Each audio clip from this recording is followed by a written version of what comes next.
सद्बुद्धि, सन्मार्ग और कार्य का संकल्प देना, अडिग रहे विश्वास तुम पर, ऐसा अंतः कर देना, मेरे हृदय में आने में तुम्हें कोई संकोच न हो। हे गुरुदेव, मुझे नज़रों से दूर कभी न होने देना। हे गुरुदेव, मुझे नज़रों से दूर कभी न होने देना। नमस्कार, गायत्री चिंतन धारा के इस सतत प्रवाह में आप सभी का स्वागत है। मित्रों, विकट परिस्थितियां चल रही हैं, घर में, परिवार में, समाज में, देश में, दुनिया में, हर जगह जहां हमारे करने के लिए कुछ है, कुछ न कुछ रुकावटें, कुछ न कुछ अड़चनें हमको दिखती हैं। क्या करें, कैसा करें, हर व्यक्ति फंसा हुआ है। शरीर के स्वास्थ्य को ले लीजिए, परिवार की स्थिति को ले लीजिए, आर्थिक स्थिति को ले लीजिए, है ना, और दूरगामी परिणाम जो आते हैं या तात्कालिक परिणाम जो आते हैं, डराने वाले हैं, डराने वाले हैं। तो ऐसी स्थिति में हमें क्या करना चाहिए?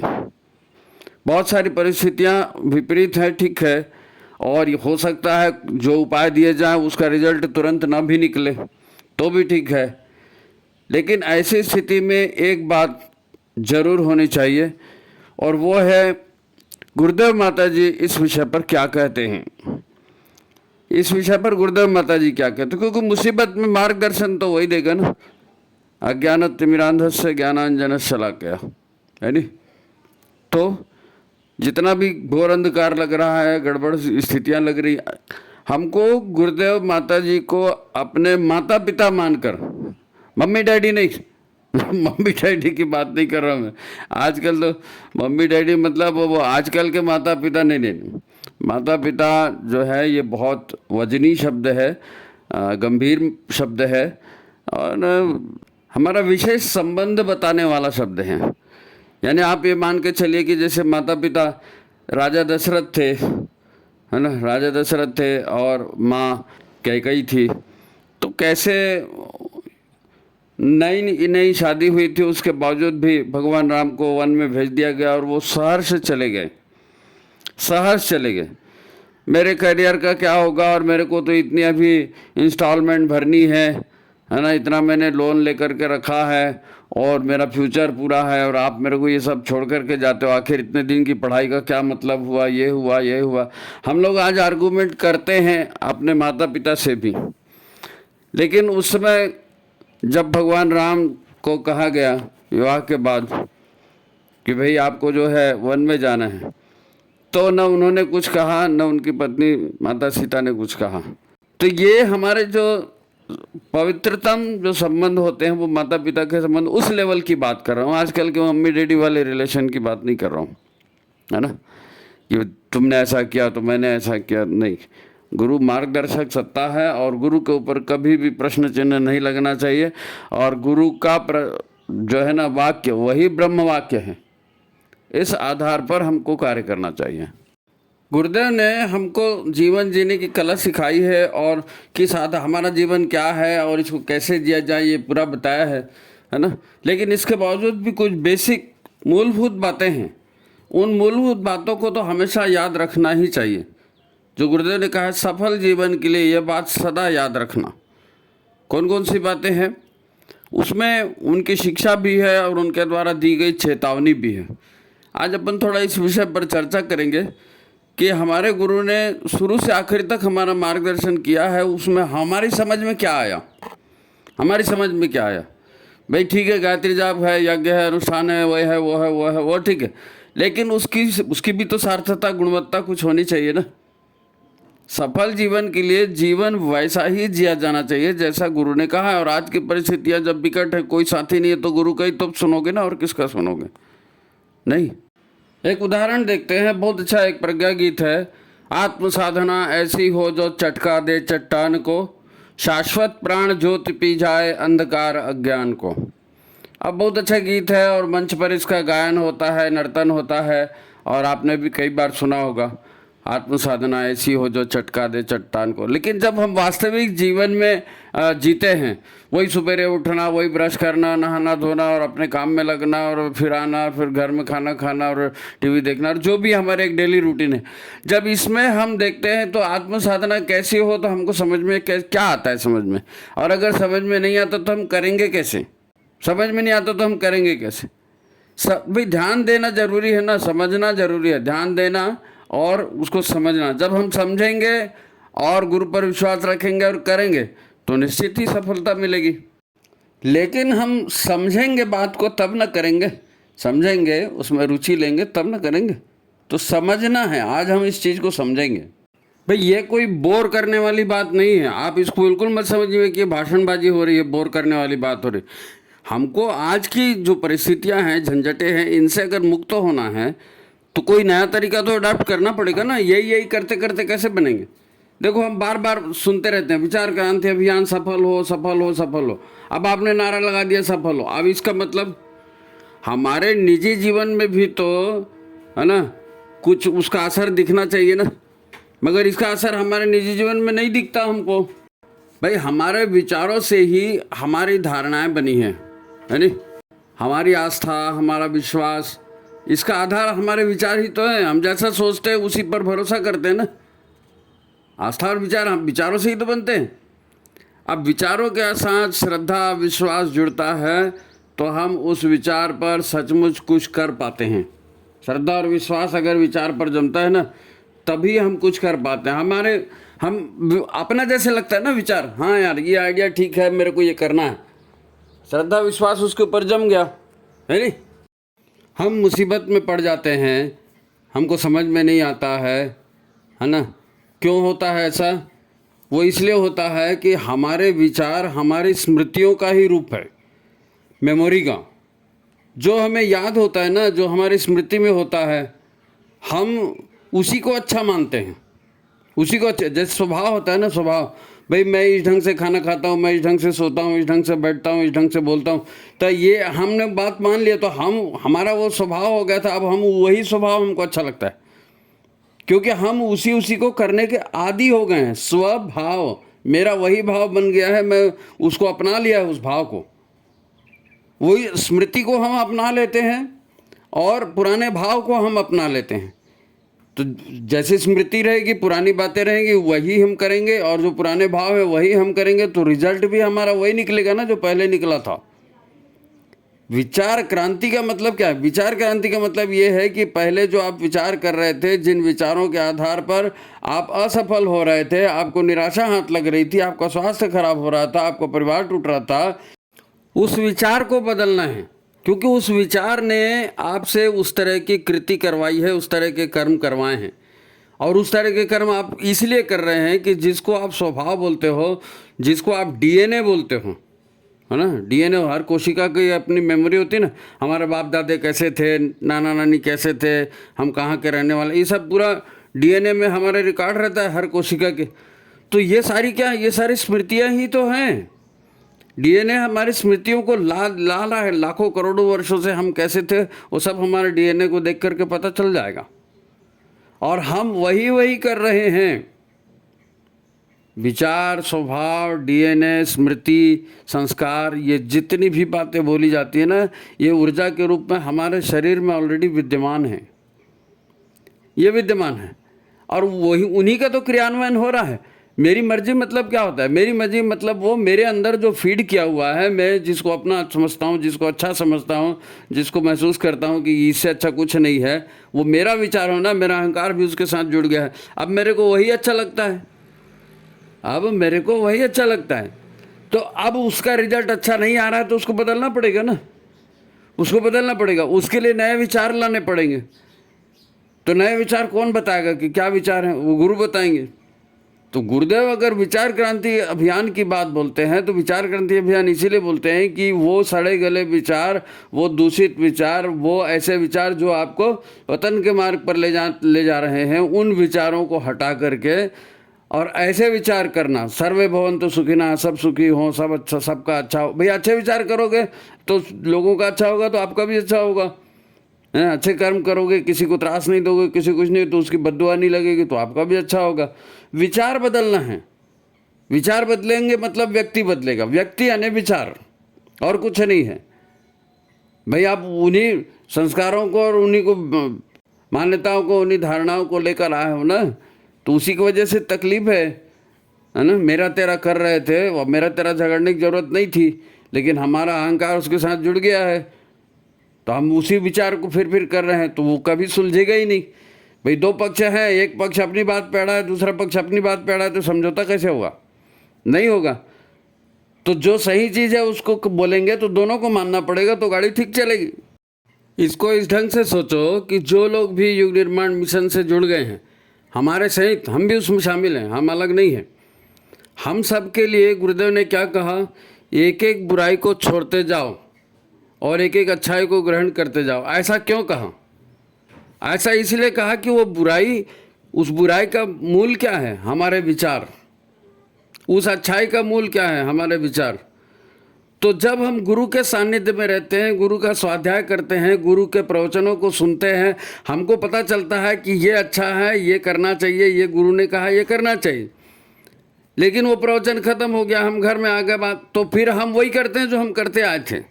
और ऐसा इसलिए करते हैं कि उन विचारों को, उन संस्कारों को, उन डीएनए को हमने बदलने का प्रयास ही नहीं किया। गुरु के कहने पर अब समझ तो आ गया कि ये बात बुरी है, लेकिन फिर भी वो छूट नहीं रही है ना। ऐसा होता है ना, हमारी आदतें हमसे छूटती नहीं है, हमारे से अब हम बहाना करते हैं, उसके लिए हमारा मन बहाना बनाता है। ऐसा ना, ऐसा हो गया इसलिए मैं ऐसा नहीं कर सकता, ऐसा हो गया इसलिए मैं ऐसा नहीं कर सकता। तो ये तर्क कहाँ से आ रहे हैं? ये तर्क हमारे अंदर से आ रहे हैं। हमारा मन है वो विचारों का ही तो पुंज है ना। तो कोई भी मन अपने विचारों को बदलना नहीं चाहता, भले वो गुरु के विचार क्यों ना हो। जिस समय आप गुरु के विचारों को बदलोगे है ना, पकड़ोगे और अपने आचरण में उन विचारों को लाओगे, तो आप में परिवर्तन होगा। व्यक्ति का निर्माण कैसे होता है? आत्मनिर्माण के बाद गुरुदेव ने महान ऐसी बड़ी बात क्यों बताई? उन्होंने साफ साफ कहा कि भाई विचार ही मुख्य है, विचार से ही व्यक्ति बना है। मैं, गुरुदेव स्वयं कहते हैं ना, मैं व्यक्ति नहीं, मैं विचार हूँ। क्योंकि गुरुदेव की जितनी खासियत है, जितनी भी उनकी क्षमताएं हैं, वो कहाँ से आई हैं? वो उन विचारों से आई हैं, उन मान्यताओं से आई हैं, उन धारणाओं से आई हैं जिसको गुरुदेव ने धारण किया था, है नहीं? तो गुरुदेव अपनी बात हमको लिख लिख करके बोल करके इसलिए गए कि भाई तुम अभी तक जो भी कर रहे थे वो एक तरफ रखो, गुरु बनाए हो ना, तो गुरु का कहना मानो, ये काम करो। तो उन विचारों को अपनाओ, उन कामों को अपनाओ, तो आपका भविष्य बदल जाएगा। क्योंकि व्यक्ति विचार है। विचार परिवर्तन की बात इसीलिए कही गई है। भाई गायत्री मंत्र हम करते हैं, यज्ञ करते हैं, क्या करते हैं? उस प्राण स्वरूप, दुख नाशक, सुख स्वरूप श्रेष्ठ परमात्मा को हम अपने अंतःकरण में धारण करें, और वो परमात्मा हमारी बुद्धि को सन्मार्ग में प्रेरित करे।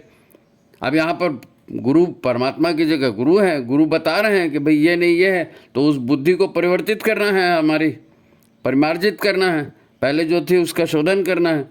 इसी को बुराई छोड़ना कहते हैं। बुराई छोड़ना मतलब क्या है नी?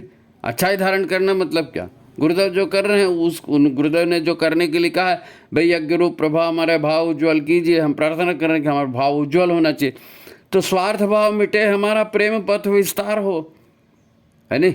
तो आप ये सब समझ में कब आएगा कि मेरे विचार अच्छे हैं या बुरे हैं, या ये मेरा स्वार्थ भाव है या नहीं है, मैं अच्छा कर रहा हूँ या नहीं कर रहा हूँ? ये समझ में कब आएगा?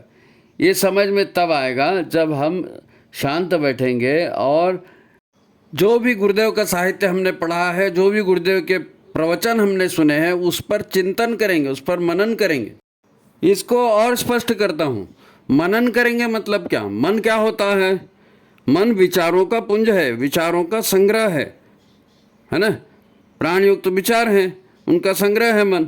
अब जब हम ये कहते हैं आओ मन में बसा लें श्री राम को, तन से करें प्रभु काम को, क्या कह रहे हैं? मन में बसा लें श्री राम को। अब श्री राम बोलते हैं कि मैं व्यक्ति नहीं, विचार हूँ। तो मन में ऐसे विचारों को हटा करके गुरुदेव के विचारों को रखना, मतलब गुरुदेव को अपने मन में स्थान देना। परमात्मा के विचारों को अपने मन में बिठाना मतलब परमात्मा को अपने जीवन में स्थान देना, परमात्मा के आदेश के अनुसार चलना, गुरु के आदेश के अनुसार चलना, तभी तो परिवर्तन होगा। तो पुराना गंदा छूटेगा तो अच्छा जुड़ेगा। तो चाहे वो अच्छाई ग्रहण करने की बात हो, बुराई छोड़ने की बात हो, या भगवान को हृदय में बिठाने की बात हो, आओ मन में बसा लें श्री राम को। मन में श्री राम को बसाओगे मतलब श्री राम के विचार को बसा। तो जब मनन करेंगे तो देखेंगे कि यार ये मेरे से गलत हो रहा है, ये सही हो रहा है, तो सही विचार को धारण करेंगे, मतलब गुरुदेव को मन में स्थान देंगे। ये प्रक्रिया है। अब जरा हम वहीं पहुँचते हैं जहाँ से हमने चालू किया था।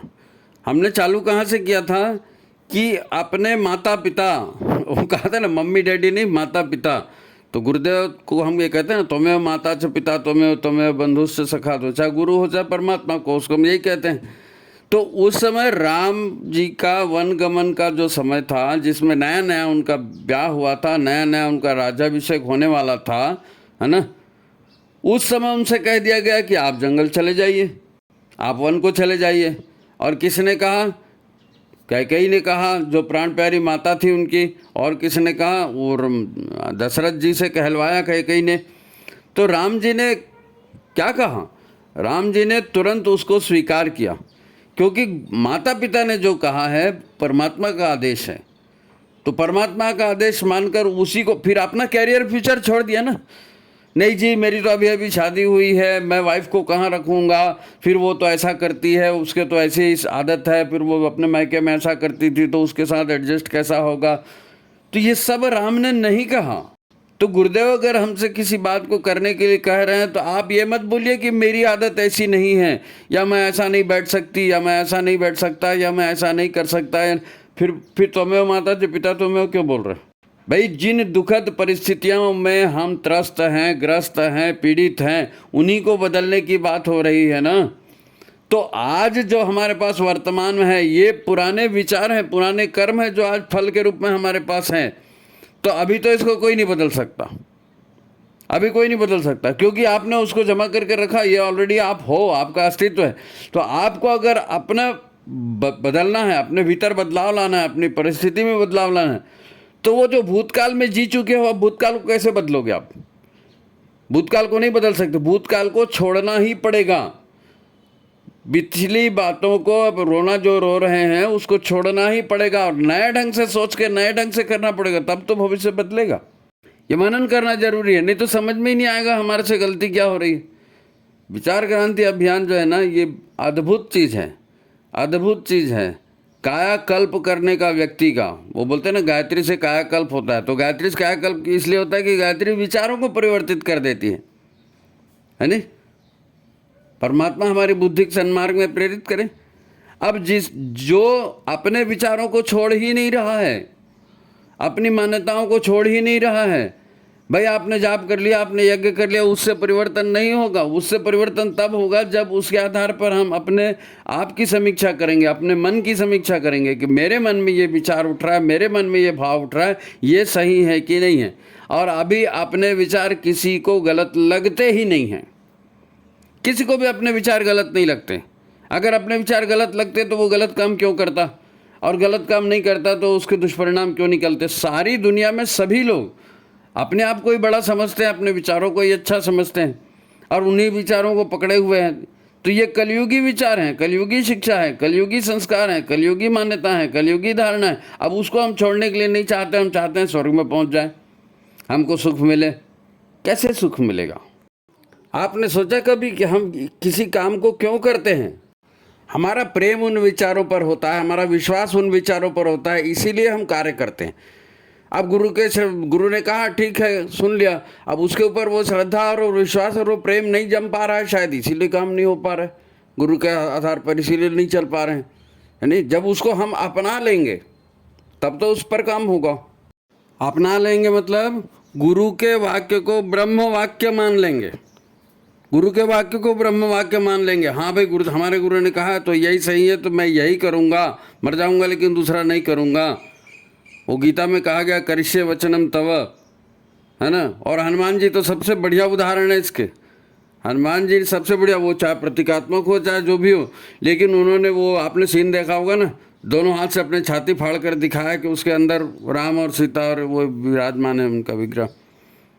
तो हृदय में उनको बिठा ले, तो फिर उसके बाद वो जो भी काम किए, चाहे वो लंका जाने का हो, चाहे सीता जी के खोजने का हो, चाहे रावण से संवाद हो, चाहे लंका दहन का हो, जो भी हो, है ना, वो लंकिनी शंकिनी राक्षसियों से जो मुकाबला किया, किस आधार पर मुकाबला किया?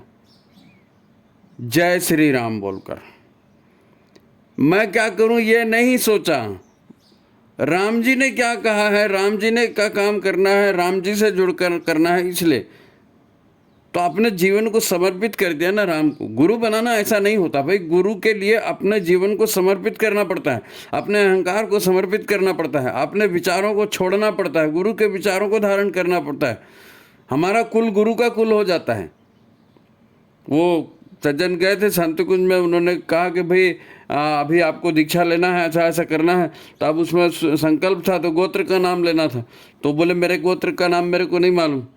तो वहाँ उनको क्या कहा गया, हम लोग क्या कहते हैं, भाई तुम्हारा गोत्र नहीं है तो तुम गुरु के गोत्र को अपना लो। गुरु के गोत्र को अपनाना मतलब गुरु की मान्यताओं, गुरु की धारणाओं को और गुरु के जो परंपरा है, उनका जो आदर्श है, वो पूरा का पूरा अपनाना।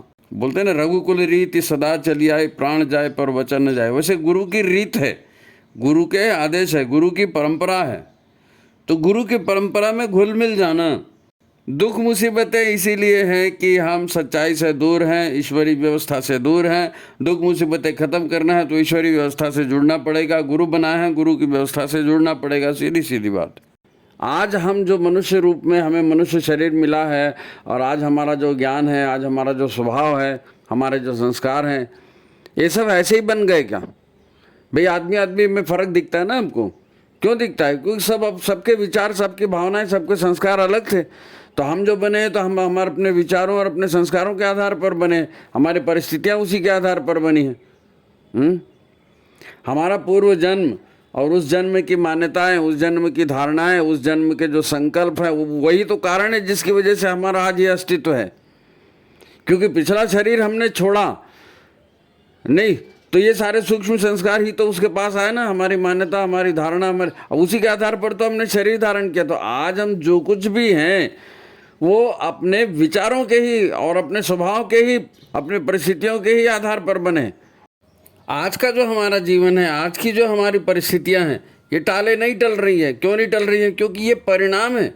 पहले हमने जिसे सोचा, जिन विचारों पर प्रेम किया, जिन विचारों पर कार्य किया, जिनके जो संकल्प हमने पहले लिए, उसी का तो रिजल्ट आज मिल रहा है। तो ये किया जा चुका है, यह हमारी स्मृति का अंश है जो हमारे जीवन में दोबारा आ रहा है।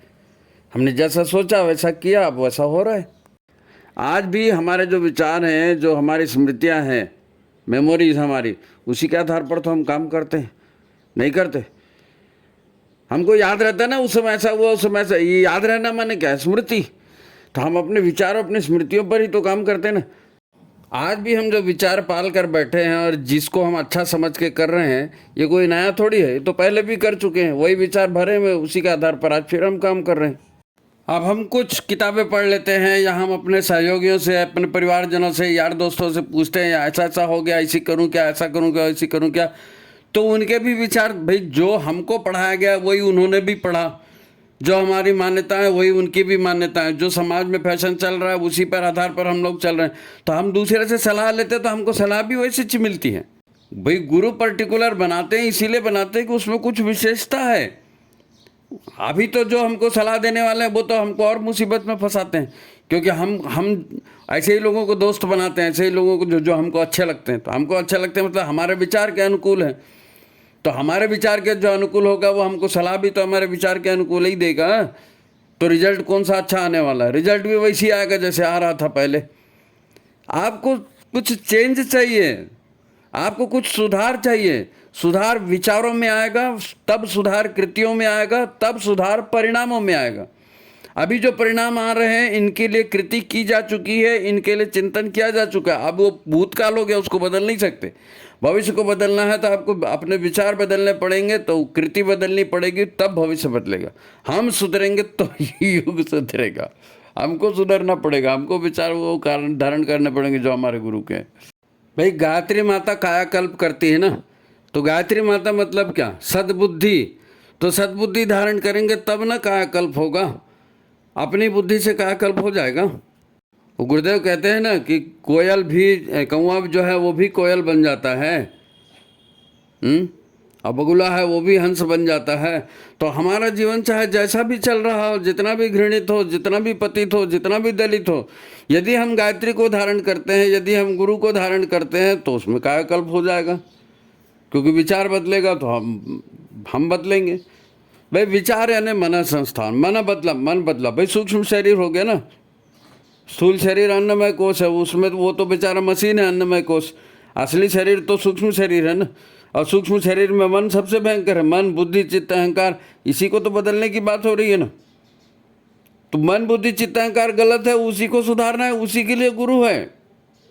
अब वो बता रहा है करो, बदलना है तो ऐसे ही ढंग से बदलेगा। और इस बात को हमेशा याद रखना पड़ेगा, हमको इस बात को हमेशा याद रखना पड़ेगा कि मैं केवल ये स्थूल शरीर हूँ, ऐसा हूँ, ये दिख रहा हूँ आईने में, और ये मेरी इतने हाइट हेल्थ है, मेरा इतना नाम है, ये प्रॉपर्टी है, नहीं, मैं ये नहीं हूँ, मैं सच्चिदानंद स्वरूप हूँ। ये कहा ना गुरुदेव ने। तो हमारा वो स्वरूप है, हम उसको मानेंगे तब तो उसके अनुकूल काम करेंगे। अभी तो हम उसको मान ही नहीं रहे हैं, तो हम उसके अनुकूल काम भी नहीं कर रहे हैं। विचार यानी मन, मन यानी विचार, वो दोनों एक ही है। विचार क्रांति बोलो, मानसिक क्रांति बोलो, बात वही आती है नहीं। अब हम गीत गाते हैं ना, तुमने आंगन नहीं बुहारा कैसे आएंगे भगवान। तो आंगन यानी क्या है, किस बात को बुहारने की बात हो रही है? वो वही बुहारने की बात हो रही है जो गुरुदेव कह रहे हैं कि भाई एक एक अपनी बुराई छोड़ते जाओ। बुराई छोड़ना मतलब बुहारना, गंदगी को बाहर करना, है नहीं। तो गंदगी कहाँ होती है? शरीर में। शरीर की गंदगी तो आप रोज साफ कर देते हो, उसकी बात ही नहीं हो रही। मन की गंदगी की बात हो रही। मन की गंदगी, मन के विचार गलत हैं, मन की धारणाएं गलत हैं, मन की मान्यताएं गलत हैं, उसको छोड़ना है। भाई गुरुदेव का शरीर भी तो हाड़ मांस का ही शरीर था, नहीं था? इतने साल जिए, इतने साल पैदा हुए, अभी उनकी जयंती मनाई 2011 में, ये सब क्या हुआ? मनुष्य के शरीर तो मनुष्य का ही था। गुरुदेव अगर परमात्मा हुए, गुरुदेव अगर मान हुए, तो काहे से हुए? अपने विचारों से हुए। शरीर तो वैसे ही था जैसे पैदा हुआ था, जैसे बढ़ता है, वही हाड़ मांस और वही सारा। हम भी तो वही हैं, हम भी वही हाड़ मांस है, हमारा भी शरीर वैसे ही बदलता है। लेकिन हम तो घटिया कहलाते हैं, हम तो दुखी कहलाते हैं, हम तो त्रस्त कहलाते हैं। हम अपने आप को अगर बदलना चाहते हैं तो जैसे गुरुदेव ने कहा कि मैं व्यक्ति नहीं विचार हूँ, तो विचार बदल गए, गुरुदेव महान हो गए। तो हम भी अपने विचारों को बदलेंगे तो हमारी भी स्थिति सुधर जाएगी। हमारी दिक्कत ये है कि हमको अपने विचारों से मोह है। हम ये सोचते हैं बहुत बड़ा ज्ञानी हूँ, हम ये सोचते हैं कि मेरी खुशी जो है मैं ही जानता हूँ, मेरा भविष्य मैं ही संभाल सकता हूँ। तो फिर हम अपना काम अपने हिसाब से करते हैं और फिर दुखी होते हैं।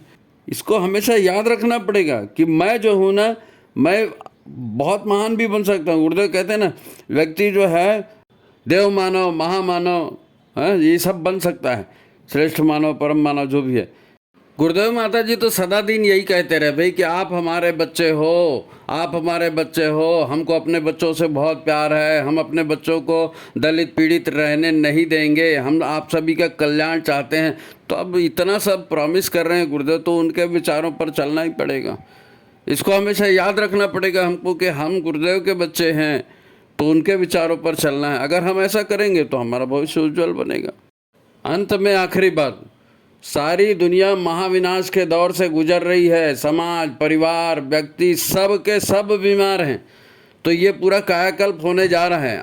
अब इसमें अगर हमारा भविष्य उज्ज्वल हमको चाहिए, तो जो हमारे मार्गदर्शक हैं, जो हमारे गुरु हैं, जो हमारे इष्ट हैं, जिन्होंने अपने बच्चों से प्रॉमिस किया है कि हम आपका ख्याल रखेंगे, तो उनके आधार पर चलना ही बुद्धिमत्ता होगी।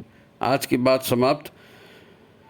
सभी को प्रणाम, नमस्कार। बार बार इस पर ज़रा चिंतन कीजिए, ठीक है? अच्छा लगता है वीडियो तो लाइक कीजिए, शेयर कीजिए। सबको प्रणाम, नमस्कार।